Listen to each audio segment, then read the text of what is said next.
kana yutiluha hatta takuna qariban min sajdatihi. Baginda memperlama duduknya hingga hampir sama lamanya dengan sujudnya. Yamkuthu hatta yaqul al-qail qad nasiya. Kadang-kala baginda diam lama sampai ada orang yang menyangka baginda telah lupa. Maka hadis-hadis yang kita baca tadi menunjukkan bahawa Rasulullah SAW apabila duduk dengan tumak nina, ia memperpanjangkan duduknya. Dan terdapat doa-doa dan zikir-zikir yang telah diajarkan oleh Rasulullah SAW semasa kita duduk.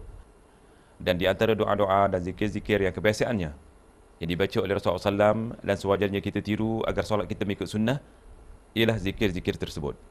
Rabbighfirli warhamni wajburni warfa'ni wahdini wa'afini warzuqni.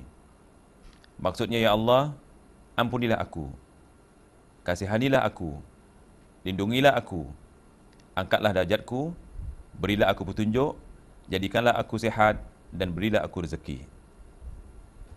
Rabbighfirli, Rabbighfirli. Maksudnya, ya Allah, ampunilah aku, ampunilah aku. Dan ada juga zikir ataupun bacaan doa yang berbunyi Allahumma gfirli. Ishaq bin Rahawih mengatakan bahawa bacaan ini boleh dibaca sebanyak mungkin, yakni 3 kali, 5 kali dan seterusnya. Ini menunjukkan bahawa di antara cara tumak ninah dalam membaca doa ataupun zikir yang lebih panjang sebagaimana yang telah diajarkan oleh Rasulullah SAW. Tetapi boleh juga diulang-ulang menjadi panjang sebagaimana yang dijelaskan oleh Ishaq bin Rahawih tadi. Satu lagi yang perlu diberi perhatian dengan serius dan perlu diamalkan, iaitu meletak tapak tangan ketika duduk ialah di atas lutut, seolah-olah mencengkam lutut. Ini terdapat hadis-hadis yang sahih yang menjelaskan cara yang saya jelaskan ini. Malah kalau kita lihat, hadis-hadisnya adalah hadis-hadis yang amat kuat yang memerintahkan kita agar berbuat seperti itu. Perbincangan kita yang seterusnya ialah memahami cara bangun daripada sujud ataupun bangkit daripada sujud. Nabi Muhammad SAW sudah mengajarkan cara-cara bangun daripada sujud. Sebagaimana kita dapat fahami daripada penjelasan para ulama yang muktabar, di antaranya ada yang mengatakan ataupun menjelaskan kepada kita, cara baginda hendak bangkit, yang dibangun dari sujud, ialah duduk seketika, yang ini berehat seketika. Dan kemudian bangun dengan bertumpu kepada tangannya ke tanah untuk melanjutkan ke rakaat seterusnya. Dan terdapat hadis yang mengajar kita ataupun menunjukkan kepada kita bagaimana Rasulullah SAW bangkit daripada sujud. Yastawi qa'idan ala rijlihi al-yusra mu'tadilan hatta yarji'a kullu 'azmin ila mawdi'ih. Baginda duduk tegak, iaitu duduk di atas telapak kaki kirinya dengan tegak sampai ruas tulang punggungnya mapan. Kemudian ahli fiqh menjelaskan perkara ini dengan penjelasan yang mudah dipahami, iaitu penjelasan yang berbunyi, di kalangan ahli fiqh, duduk seperti mana yang dijelaskan oleh hadis, iaitu dinamakan duduk istirahah, jalsatul istirahah. Itulah yang dinyatakan oleh Imam Syafi'i. Imam Ahmad pun berkata demikian. Pendirian beliau lebih tepat kerana dia dikenal sebagai orang yang kuat mengikut sunnah Nabi SAW dan tidak mahu menyalahinya. Begitu juga bin Baz rahimahullah menjelaskan kepada kita, sebagaimana beliau menegaskan di dalam kitabnya, ia berkata, kemudian duduk, iaitu duduk yang seketika sebagaimana duduk di antara dua sujud, dinamakan duduk istirahah, dan ia sunnah menurut qaul yang paling sahih.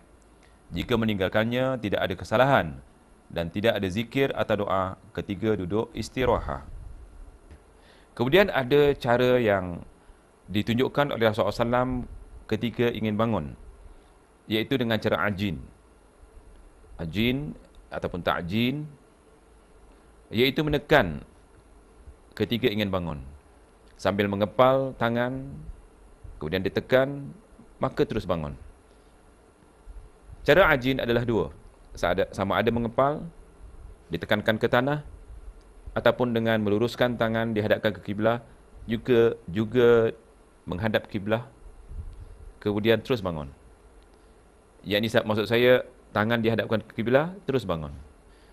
Cara-cara ini terdapat hadis yang berbunyi, kana ya'jinu fi salati ya'tamidu ala yadayhi idza qama. Baginda melakukan ajin ketika solat, iaitu berdiri ke rakaat berikutnya bertumpu pada kedua tangannya. Yakni ajin bertumpu kepada kedua tangannya, sama ada diluruskan seperti ini menghadap kiblah, ataupun dikepal seperti ini, sama ada dihadapkan kiblah seperti ini ataupun seperti ini. Jadi cara-cara yang paling benar, cara ta'jin adalah yang mengepal tangan, sama ada seperti ini menghadapkan kiblah atau seperti ini. Inilah yang paling kuat hadisnya, dan cara ta'jin ini sudah ditinggalkan oleh ummah, sehingga dinamakan hadis ini hadis yang matrukah. Jadi saya harap kepada tuan-tuan dan puan-puan yang mengikuti kuliah ini, supaya menghidupkan sunnah ta'jin ataupun ajin dengan cara mengepal, sama ada bangun sampai mengepal seperti ini ataupun yang seperti ini. Tentang ajin, terdapat juga penjelasan dari Syekh Nasruddin Al-Albani di dalam kitabnya yang berbunyi, Nabi bangkit untuk berdiri seperti anak panah tanpa bertumpu pada tangannya adalah hadis palsu. Semua hadis yang maksudnya seperti itu adalah hadis lemah. Perkara ini boleh kita lihat di dalam kitab Sifat Solat Nabi oleh Al-Albani ataupun dalam Ad-Da'ifah yang juga ditulis oleh beliau. Dimaksudkan berdiri seperti anak panah ialah berdiri yang tidak menumpukan tangan ke tanah ataupun tidak menekankan tangan ke tanah sebelum berdiri. Jadi cara menumpukan adalah dengan cara ajin, yakni menekan ke tanah dengan cara membuka ataupun dengan cara menggenggam. Jadi hadis yang mengatakan Rasulullah SAW bangun tanpa menekan ataupun menggenggam tangan, menekan seperti ini atau membuka yang dinamakan ajin, itu adalah hadis yang palsu. Jadi hadis yang mengatakan Rasulullah bangun terus tanpa meletakkan tangannya ke tanah ataupun ke lantai dengan cara seperti ini, membuka jari-jari tangan menghadapkan ke kiblah ataupun menggenggam seperti ini, maka hadis yang mengatakan Rasulullah SAW tidak berbuat seperti itu, maka hadisnya adalah hadis yang palsu. Maksudnya, hadis yang tidak menekan terus bangun itulah dinamakan seperti bangunnya orang yang solat seperti anak panah. Jadi di sini tuan-tuan, puan-puan, lakukanlah ajin atau ta'jin, iaitu dengan menekan, cara mengepal, seperti ini menghadapkan kiblah, ataupun seperti ini, ataupun seperti ini. Itulah sunnah-sunnah yang diajarkan oleh Rasulullah SAW. Jadi jangan lakukan solat seperti bangun anak panah. Setelah itu, berdiri di rakaat yang kedua. Rasulullah SAW setelah berdiri tegak di rakaat yang kedua, baginda terus membaca Al-Fatihah tanpa menunggu ataupun melengah-lengahkannya. Ini terdapat sebuah hadis yang menjelaskan keadaan Rasulullah SAW setelah berdiri di rakaat kedua. Kana sallallahu alaihi wasallam idza nahada fi ar-rak'atil thaniyah wastaftaha bilhamdulillah wa lam yaskut.